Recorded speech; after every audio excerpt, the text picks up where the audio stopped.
गणगौर की कहानी। एक समय भगवान शंकर नारद एवं पार्वती को साथ लेकर पृथ्वी पर घूमने चल दिए। भ्रमण करते हुए तीनों एक गांव में पहुंचे। उस दिन चैत्र शुक्ल तृतीया थी। गांव के लोगों को जब शंकर जी के आने की सूचना मिली तो धनी स्त्रियां उनके पूजनार्थ नाना प्रकार के रुचिकर भोजन बनाने में लग गई। इसी कारण से उन कुलवंती स्त्रियों को बहुत देर हो गई। दूसरी ओर अकुलीन निर्धन घर की स्त्रियों ने जैसे बैठी थी वैसे ही थाल में हल्दी चावल जल ले जाकर शिव पार्वती की पूजा की। अपार श्रद्धा भक्ति में निमग्न उन स्त्रियों को पार्वती जी ने पहचाना तथा उनकी भक्ति पूर्वक दी गई वस्तुओं को स्वीकार कर उन सबके ऊपर सुहाग रूपी हरिद्रा हल्दी छिड़क दी।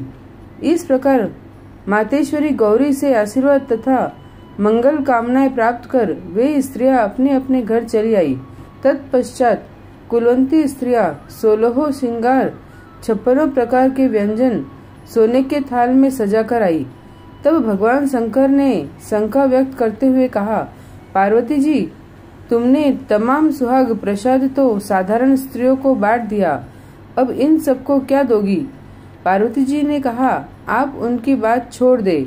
उन्हें ऊपरी पदार्थों से निर्मित रस दिया है, इसलिए उनका सुहाग धोती से रहेगा। परंतु इन लोगों को मैं अपनी उंगली से चीरकर रक्त सुहाग रस दूंगी, जो मेरे समान ही सौभाग्यशालिनी बन जाएंगी।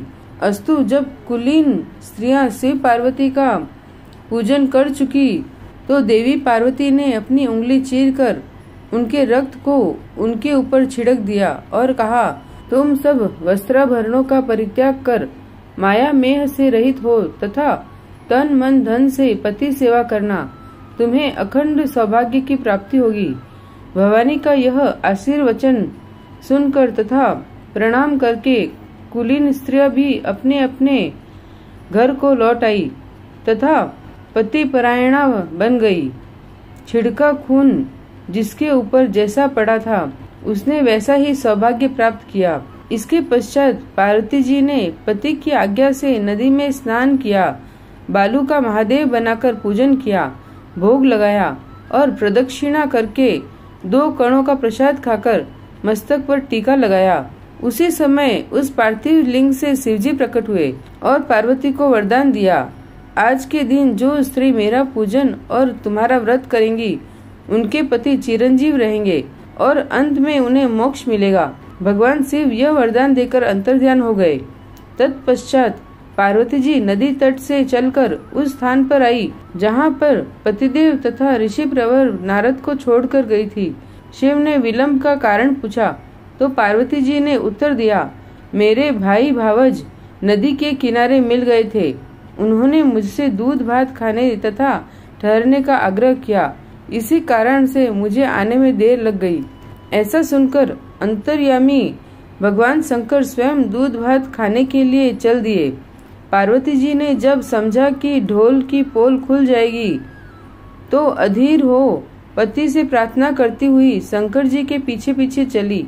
पार्वती जी ने जब नदी की ओर देखा तो पाया कि एक सुंदर माया का महल बना हुआ है। उसमें शिवजी के साले तथा सलहज विराजमान थे। ये लोग वहां पहुँचे तो उन लोगों ने अगवानी तथा स्वागत सत्कार किया। 2 दिन तक तीनों ने उनका आतिथ्य ग्रहण किया। तीसरे दिन सुबह पार्वती के द्वारा किए हुए चलने के आग्रह को ठुकरा दिया। इससे देवी काफी कुपित हुई तथा अकेली ही चल पड़ी। मजबूर होकर महादेव को उनका अनुसरण करना पड़ा। नारद भी साथ में थे। तीनों व्यक्ति चलते चलते बहुत दूर निकल आए। सायकाल होने पर शिवजी ने बहाना किया कि मैं तो तुम्हारे मायके में अपनी माला ही भूल आया। इस पर पार्वती माला लाने को तैयार हुई, किंतु शिवजी की आज्ञा से न जा सकी। नारद जी वहां गए। जाकर देखते हैं कि न कहीं महल का नामो निशान है, न कहीं माला, वरन घोर अंधकार में नरसंस हिंसक पशु विचरण कर रहे हैं। इस अंधकार पूर्ण डरावने वातावरण को देख नारद जी बहुत आश्चर्यचकित हुए। तत्क्षण अचानक बिजली के चमकने से वृक्ष पर टंगी माला दिखाई दी। उसे लेकर महामुनि भयातुर अवस्था में शीघ्र ही शिव के पास आए और अपनी विपत्ति का आद्योपांत वर्णन कर सुनाया। इस प्रसंग को सुनकर हंसते हुए शिव ने नारद से उनका आदि मूल कारण बताया। हे मुनि, आपने जो कुछ भी दृश्य देखा वह पार्वती की अनोखी माया का प्रतिफल है। वे अपने पार्थिव पूजन की बात को आपसे गुप्त रखना चाहती थी, इसलिए उन्होंने झूठा बहाना बनाया था। उस असत्य को सत्य करने के लिए उन्होंने अपने पतिव्रत धर्म की शक्ति से झूठे महल की रचना की। सच्चाई को उभारने के लिए ही मैंने माला लाने के लिए तुम्हें दोबारा उस स्थान पर भेजा था। ऐसा जानकर महर्षि नारद ने माता पार्वती के पतिव्रत प्रभाव से उत्पन्न घटना की मुक्त कंठ से प्रशंसा की। जहाँ तक उनके द्वारा पूजन की बात को छिपाने का सवाल है, वह भी समीचीन ही जान पड़ता है, क्योंकि पूजा छिपकर ही करनी चाहिए। मेरा यह आशीर्वाद है कि जो स्त्रियां इस दिन को गुप्त रूप से पति का पूजन कार्य संपादित करेंगी, उनकी कृपा से समस्त मनोकामनाओं की पूर्ति होगी तथा उनके पति भी चिरंजीव होंगे।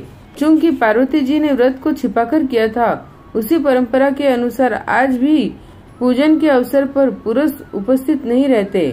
बोलो ईश्वर जी गणगौर जी की जय।